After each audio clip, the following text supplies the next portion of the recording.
Hey there everyone, this is Samuel Johnson, and this little shit stain is my dog Xander, and welcome back to the Alien Force Retrospectives. So if you're wondering why I have him on my lap right now, it's because, well, he's in a state where he wants attention, and if I didn't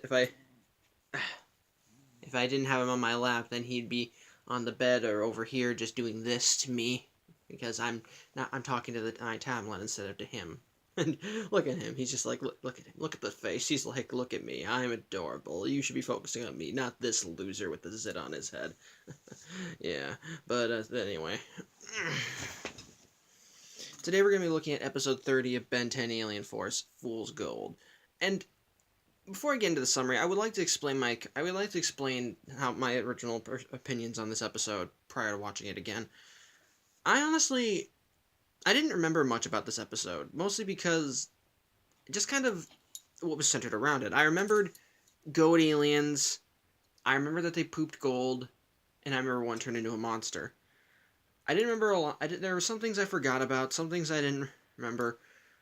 I honestly, and just based on my memory alone, I thought this episode was actually gonna stink, but strangely enough, it's actually a very good episode. Not great, I'll admit, but it is pretty good for what it is. What's going on is that the goat aliens I mentioned, what happens is that they are essentially alien college students. Every 17 years they get a spring break and they come crashing down, and they always crash into the small town of Dalton during what they call the Popcorn Fest, because apparently Dalton makes this really good popcorn. So they always come back down. So every 17 years they come in, and every 17 years they just gorge themselves on popcorn, and pretty much, since they're spring breakers, they pretty much just destroy the place. But the reason that the townspeople put up with it was because they poop gold. When they eat enough popcorn, their poop pellets are made. They poop pellets made of gold, solid, and yeah. While it is just gross to think about, because of this, whenever the aliens come to town, they always scoop up the gold and use it to improve their town or fix whatever was broken.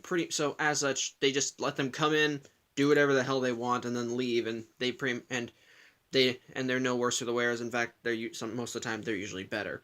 However, so one alien named Orb, that we later learn, has reported to the plumbers that his friend Decca is missing. So Max sends Ben, Gwen, and Kevin to take care of it. And I want of note is that in the episode, Kevin seems to be carrying a locket. He always seems to be looking at it, and for some reason throughout the episode, he seems to be holding on to it. And as Gwen points out, she thinks he's kind of avoiding him, because when Ben learns that this is spring break, he actually does kind of get into it. Because especially when he finds a group of these things, and they say that one of the farmers has filled his entire pool out with popcorn, and so he goes to join them. Well, so Gwen, of course, meets Orb, and Orb is worried about his friend, and so she volunteers. She says they'll help him, but they can't find him. And when they even question the mayor, he says, "Oh, he probably left already." But of course, they know something isn't right, and yeah, turns out that the mayor himself is actually the one that kidnapped Decca. It turns out that the mayor is in a lot of debt, and as such, he's been waiting for the aliens to return, and he kidnapped Decca because, well, he's a personal gold maker. All he has to do is just feed him enough popcorn and he'll poop a lot of gold. And so he wants him to poop enough gold to pay off all his debts. However, Decca's reaching his limit, so he decides to instead feed him meat. However, when he does this, the group manages to finally track down Decca, because they've managed to find him at the end of the spring break, and the only two ships left are Orb's and Decca's, and so since Orb knows which ship is his, Gwen is able to use Decca's ship to track him down. But when they find him, they find his cage is broken and the mayor in the corner. They manage to tie him up. They manage to tie him up and apprehend him, but Orb examines Decca's cage and learns that, and finds a slab of meat he's been eating. And so Orb reveals that, and so just when he begins questioning, "Why did you feed him meat? Please don't tell me you did," suddenly we see why the cage was broken in the first place. Turns out that when Orb and Decca's species eat meat, they revert to what Orb calls their primal state. They become larger, stronger, more feral. They can't think properly. They just eat everything. And that's exactly what's happened to Deca. Upon eating the meat, he's just transformed into this giant monster that's destroying everything.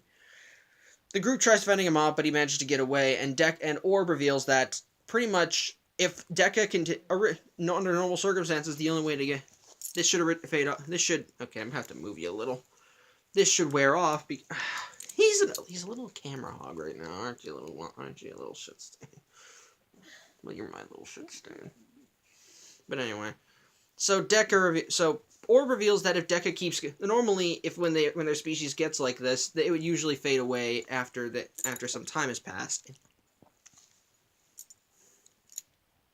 Yeah, well, it's like he wants to be in this video. Other times that I've had him, he's usually jumped off my lap by now. So anyway,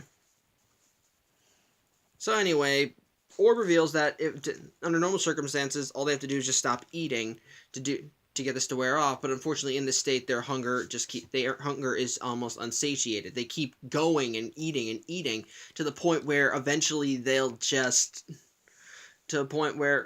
they eat enough, they duplicate into hundreds of copies, and pretty much all those copies will continue the process over and over until eventually they coat the entire planet. And apparently, just list an example of the last time they did this. Apparently, the reason Mars is barren is because it was overrun with more of their feral species. So, the group goes after them, but Orb also drops another, well, for lack of a better term, bombshell.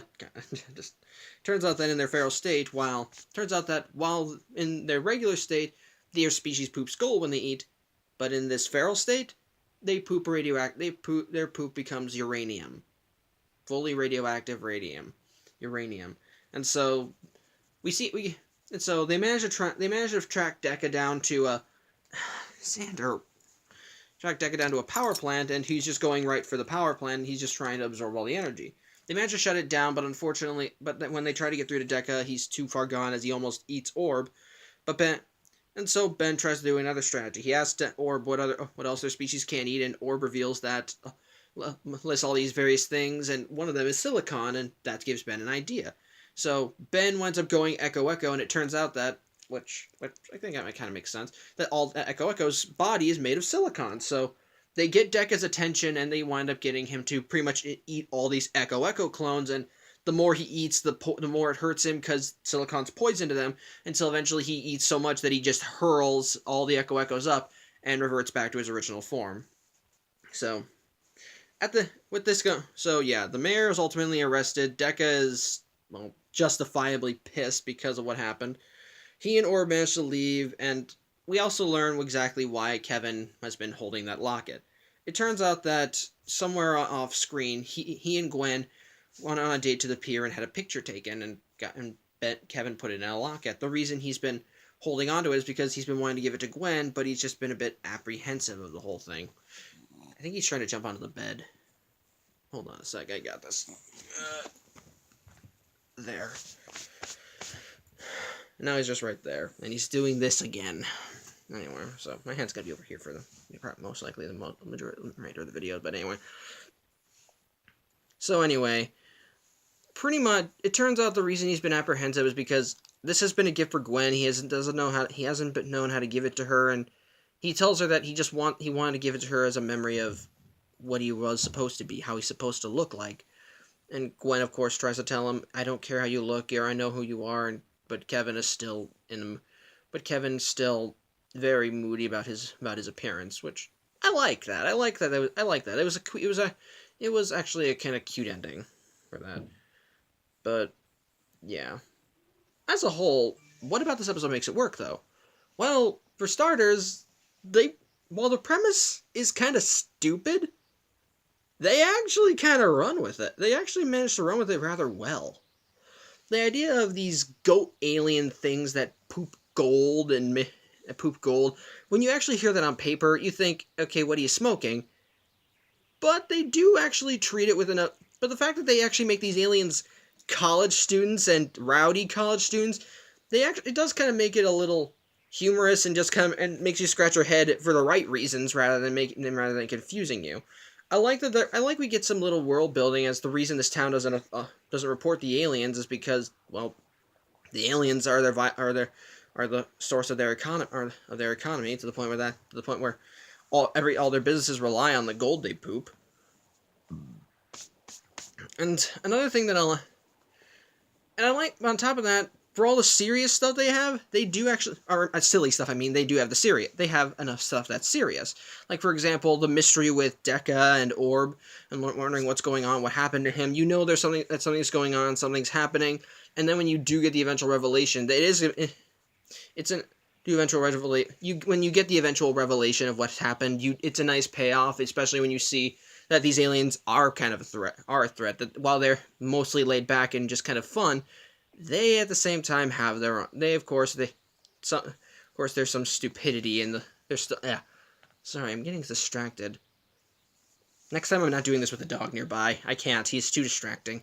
But either way, anyway, I like that this is kind of how the character, I like that, that it does become more of a viable threat. They actually do, and they do show that, and you actually do kind of take it seriously enough. These things, like, you see just kind of how strong these things are as a group. Like, they're maybe small little munchkins, but they're little hellions, and in large numbers they can do a lot of damage. Like, they try and tip over a farmer's house, and a group of them manage to lift a silo.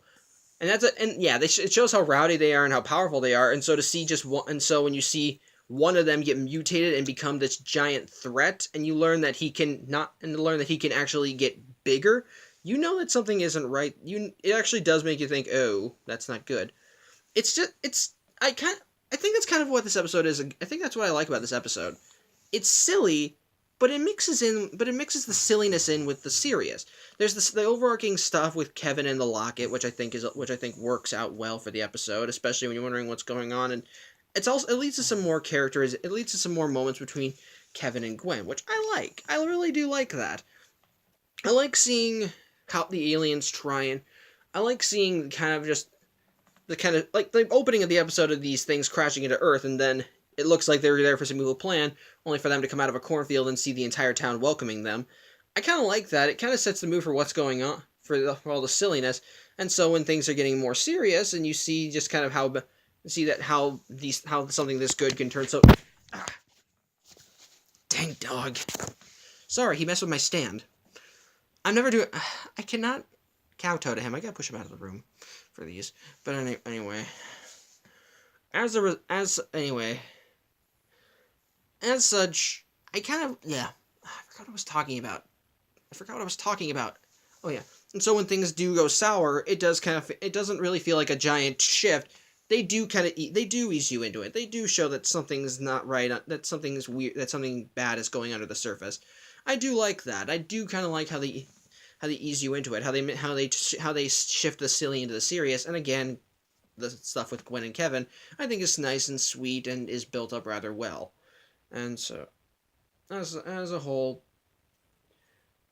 I don't know really about enough flaw. I can't really think of a lot of flaws with the episode. I think, for what it is, I think it's a silly, good episode. I think it's a silly episode, but I think it's a very good one with nice pacing, a stupid premise that it manages to work with, that it tries to actually work with, has fun with it, while at the same time kind of sticking to kind of the more serious underlying stuff that they actually do manage to shift into well enough, in my opinion. And again, there's the stuff with Gwen and Kevin that's built up in the episode, so yeah, I can't really think of much else to do. Maybe it's because the dog's right there, and he's been just hounding me throughout the episode, no pun intended. So, yeah. If you like watching him, good for you, but odds are I'm going to try and keep him as a guest star instead of a regular, so. Yeah. That's all I have to say on this matter. I'm Samuel Johnson, and tune in next week where there will be, hopefully, less dog interruption with an episode that possibly is not that great from what I can remember, so. Yeah. See you then.